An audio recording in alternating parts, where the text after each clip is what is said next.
The force greatest eternal God के पिछले episode में हमने देखा शाउटिंग सफी के साथ बदतमीजी से बात करता है, यहाँ तक कि वो अपने मास्टर मुयंग के साथ भी बहुत ज़्यादा बदतमीजी से बात करता है, जिसकी वजह से मुयंग को गुस्सा आ जाता है एंड वो उसे एक थप्पड़ मार देते हैं। अब घमंड में आके शाउटिंग अपने मास्टर को धमकी देता है कि एक दिन वो उनसे बदला ज़रूर लेगा। अब मुयंग सभी डिसिपल्स को एक पहाड़ों से घिरी हुई जगहों पर लेकर आते हैं। अमूयंग सभी डिसिबल्स को बताते हैं कि ये अबाइसल बैटलफील्ड की एंट्रेंस है, जिसे कि बॉटमलेस पिट के नाम से जाना जाता है। सभी नेशन की एक सिमिलर एंट्रेंस है। जब तुम 6 इसके अंदर एंटर करोगे तो तुम तब तक वहां से बाहर नहीं निकल पाओगे जब तक अबाइसल ट्रायल्स जो हैं वो ख़त्म नहीं हो जाते। इस जगह के अंदर जाने के बाद तुम सभी लोग अलग अलग जगहों पर चले जाओगे, इसीलिए तुम सभी के लिए टीम अप करना नामुमकिन है। लेकिन क्योंकि तुम सभी लोग सेम सेक्टम से हो, इसीलिए अगर तुम एक दूसरे से मिल भी जाते हो तो तुम्हें एक दूसरे का ख्याल रखना चाहिए। अब जैसे ही टियानमिंग ये सुनता है तो वो मू क्विंग क्विंग की तरफ देखता है एंड कहता है, अगर मैं हमारे सेक्टम के किसी भी डिसिपल से वहाँ पर मिला तो मैं डेफिनेटली उनका ख्याल ज़रूर रखूँगा। टियानमिंग की ये बातें सुनकर मू क्विंग क्विंग कुछ नहीं कहती एंड वो शांत खड़ी रहती है। अब तभी हम मॉलिन को देखते हैं जो कि मुस्कुराते हुए सबके सामने कहती है, अब क्योंकि मैं एक अर्ली बर्ड हूँ तो सबसे पहले मैं इसके अंदर जाऊँगी। अब ये सुनकर बाकी के डिसिपल्स भी कहते हैं कि हमें भी अब चलना चाहिए। अब वो सभी लोग उस लेक के अंदर कूद जाते हैं। अब हम प्रिंसेस क्विंगलुआन को देखते हैं जो कि टियानमिंग से कहती है, मेरी बात ध्यान से सुनो फार्मर, तुम्हें किसी भी हालात में प्रिंसेस फीलिंग को प्रोटेक्ट करना होगा। अब ये सुनकर टियानमिंग कहता है, आप इस चीज़ को मेरे ऊपर छोड़ सकते हैं। अब प्रिंसेस क्विंगलुआन भी उस लेक के अंदर जंप करती है। अब तभी हम मुयंग को देखते हैं जो कि टियानमिंग से कहते हैं, प्रिंसेस फीलिंग ऑलरेडी तुम्हारे साथ अटैच्ड है ना, उन्हें अपने से दूर मत रखना। अब ये सुनकर टियानमिंग कहता है, मैं इस चीज़ को समझता हूँ, आप इस चीज़ को मेरे ऊपर छोड़ दीजिए, मैं उससे कुछ नहीं होने दूंगा। अब इसी के साथ टियानमिंग भी उस लेक के अंदर जंप करता है। अब टियानमिंग एक फॉरेस्ट के ऊपर आ जाता है। अब टियानमिंग जैसे ही वहाँ के सूरज की तरफ देखता है तो वो हैरान हो जाता है क्योंकि वहाँ का सूरज बिल्कुल काला होता है। अब टियानमिंग खुद से कहता है, तो ये अबाइसल बैटलफील्ड है, जरा उस सूरज को देखो, वो सूरज बिल्कुल काला है। ये जगह सच में काफ़ी ज़्यादा एक्स्ट्रा ऑर्डिनरी है। अब इस जगह से मुझे कोई भी रूल्स, हिंट्स एंड डायरेक्शंस नहीं मिलने वाली। अब अबाइसल बैटल ट्रायल्स स्टार्ट होते हैं। अब तभी फीनिक्स भी वहाँ पर समन होता है एंड टियानमिंग से कहता है, ये प्लेस इतनी भी बुरी नहीं है, मैं हमारे आगे आने वाले डेंजर को पहले से ही सेंस कर सकता हूँ, मुझे ये पसंद आया। अब ये सुनकर टियानमिंग फीनिक्स से कहता है, अब मुझे ये मत कहना कि ये तुम्हारी नेचुरल लोकेशन है। अब हम देखते हैं फीनिक्स टियानमिंग के आगे जाने लगता है। फीनिक्स टियानमिंग से कहता है, तुम वहाँ पर खड़े क्यों हो, मेरे साथ आओ जल्दी से। अब फीनिक्स की इस एनर्जी को देखकर टियानमिंग उसे कहता है, तुम आज काफ़ी ज़्यादा एनर्जेटिक हो, मैंने तो अभी तक ये भी डिसाइड नहीं किया है कि हम इस प्लेस को कैसे एक्सप्लोर करेंगे।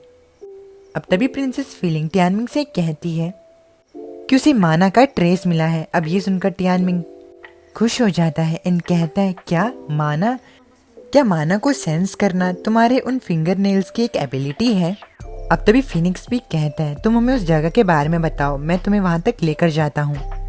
अब टियानमिंग एंड फीनिक्स उड़ने लगते हैं। प्रिंसेस फीलिंग टियानमिंग को बताती है कि नहीं, उसने अपने नेल्स की अभी सिर्फ 3 ही एबिलिटीज़ को अनसील किया है, मेरे पास टोटल 10 एबिलिटीज़ हैं जो कि मेरे नेल्स में हैं, लेकिन ना जाने क्यों मैं माना से काफ़ी ज़्यादा सेंसिटिव हूँ।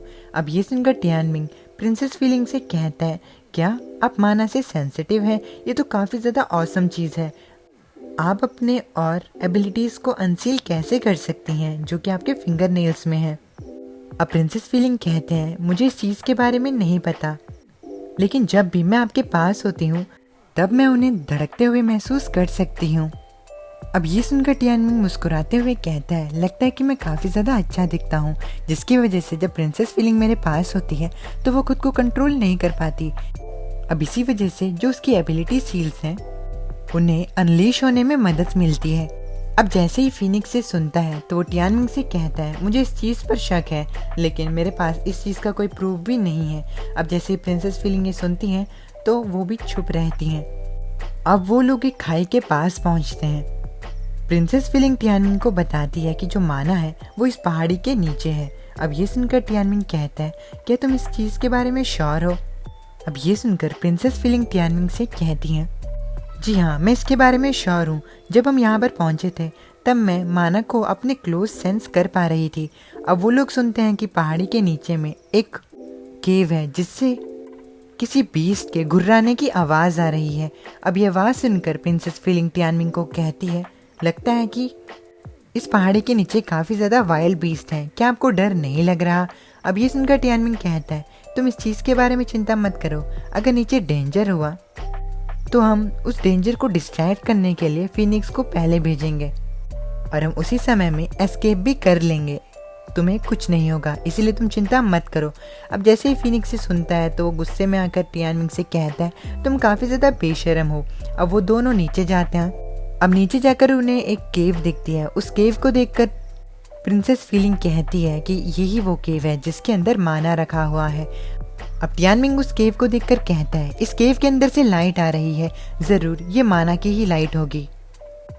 अब टियानमिंग एंड फिनिक्स उस केव के पास जाते हैं। अब जैसे वो उस केव के पास जाते हैं तो उन्हें एक अजीब सा ऑरा फील होता है जो कि एक वाइल्ड बीस्ट का ऑरा होता है। अब टियानमिंग फिनिक्स को कहता है, फिनिक्स आगे जाओ और देखो कि आगे कौन सा बीस्ट है। अब ये सुनकर फिनिक्स टियानमिंग से कहता है, हाँ ऐसा तो मैं करूँगा, लेकिन तुम यहाँ से भागना मत। अब ये सुनकर टियानमिंग कहता है, क्या सच में तुम्हें ऐसा लगता है कि मैं यहाँ से भाग जाऊँगा? मैं इस तरीके का आदमी लगता हूँ तुम्हें? अब ये सुनकर फिनिक्स आगे जाता है एंड उसे कहता है, अगर ऐसी बात है तो अपने इन शब्दों को मत भूलना। अब हम एक बहुत बड़े वाइल्ड बीस्ट को देखते हैं जो कि उस माना के सामने ही होता है एंड वो उसे प्रोटेक्ट कर रहा होता है। अब जैसे ही टियानमिंग उस बीस्ट को देखता है तो वो कहता है, आखिर ये कौन सा वाइल्ड बीस्ट है, आखिर इसका रैंक क्या है? अब ये सुनकर फिनिक्स से बोलता है कि आखिर इस चीज़ के बारे में मुझे कैसे पता होगा? इस बीस्ट को देखने से सिर्फ ऐसा ही लगता है कि ये काफ़ी ज़्यादा बड़ा और वियर्ड लुकिंग बर्ड है। अब टियानमिंग फिनिक्स से कहते हैं, अगर तुम्हें इस वाइल्ड बीस्ट के बारे में कुछ पता ही नहीं था तो तुम इस केव के अंदर क्यों आए? अब ये सुनकर फिनिक्स उसकी तरफ देखता है एंड कहता है, क्या तुम भूल गए कि तुमने ही मुझे इस केव के अंदर आने को कहा था? अब टियानमिंग उस वाइल्ड बीस्ट को ध्यान से देखता है एंड उसे पता चलता है कि वो वाइल्ड बीस्ट एक 4 स्टार वाइल्ड बीस्ट है एंड उस वाइल्ड बीस्ट का नाम जेड स्केल्ड फ्लेमिंग ईगल है। उस वाइल्ड बीस्ट के अंदर एक जेड फायर आर्मर की एबिलिटी है एंड ये आर्मर उसकी स्किन के साथ कंबाइन हो रखा है। उसकी स्किन काफ़ी ज़्यादा टफ है। उसकी स्किन पर 2 लेयर हैं जो कि डिफेंस के लिए हैं, इसीलिए प्रैक्टिकली उसकी स्किन को काटना नामुमकिन है। अब ज़रा उस माना को देखो, वो माना पूरा का पूरा है, मतलब परफेक्टली होल। जो वो ईगल है वो उस माना को रिफाइन नहीं कर रहा है। और फिनिक्स टियानमिंग से कहता है, हम उस माना को छीन रहे हैं, है ना? अब टियानमिंग फिनिक्स से कहता है, आखिर ये किस तरीके का डम क्वेश्चन है, हम उस माना को ज़रूर छीनेंगे, चलो अब उस माना को छीना जाए। अब फिनिक्स टियानमिंग से प्लान के बारे में पूछता है तो टियानमिंग फिनिक्स को कहता है, हम उसी प्लान को फॉलो करेंगे जो कि हमने पिछली बार किया था, तुम जाओ एंड उसे डिस्ट्रैक्ट करो एंड इसी बीच मैं उस माना को छीन लूँगा। अब प्लान को फॉलो करते हुए फिनिक्स उस ईगल के पास जाता है एंड उसे डिस्ट्रैक्ट करता है।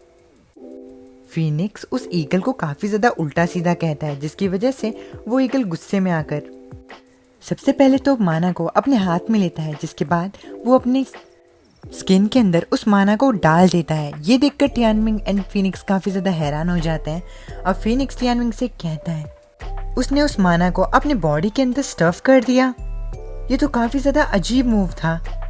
अगर कोई दूसरा बीस्ट होता तो वो माना को छोड़कर मेरे पीछे आ जाता।